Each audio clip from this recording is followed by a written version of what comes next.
you know that it is only in Asante history where 3 heirs rightful to the throne died in less than 2 years?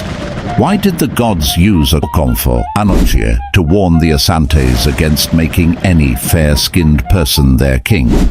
This video will reveal a very deep secret behind the Asante kingdom. After the compulsory abdication of Nana Mensa Bonsu Kuma in 1883, the Asante Empire plunged into chaos over the succession.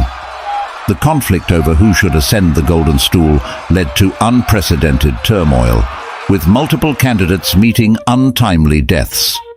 This period of upheaval was marked by political intrigue, civil war, and the intervention of colonial powers.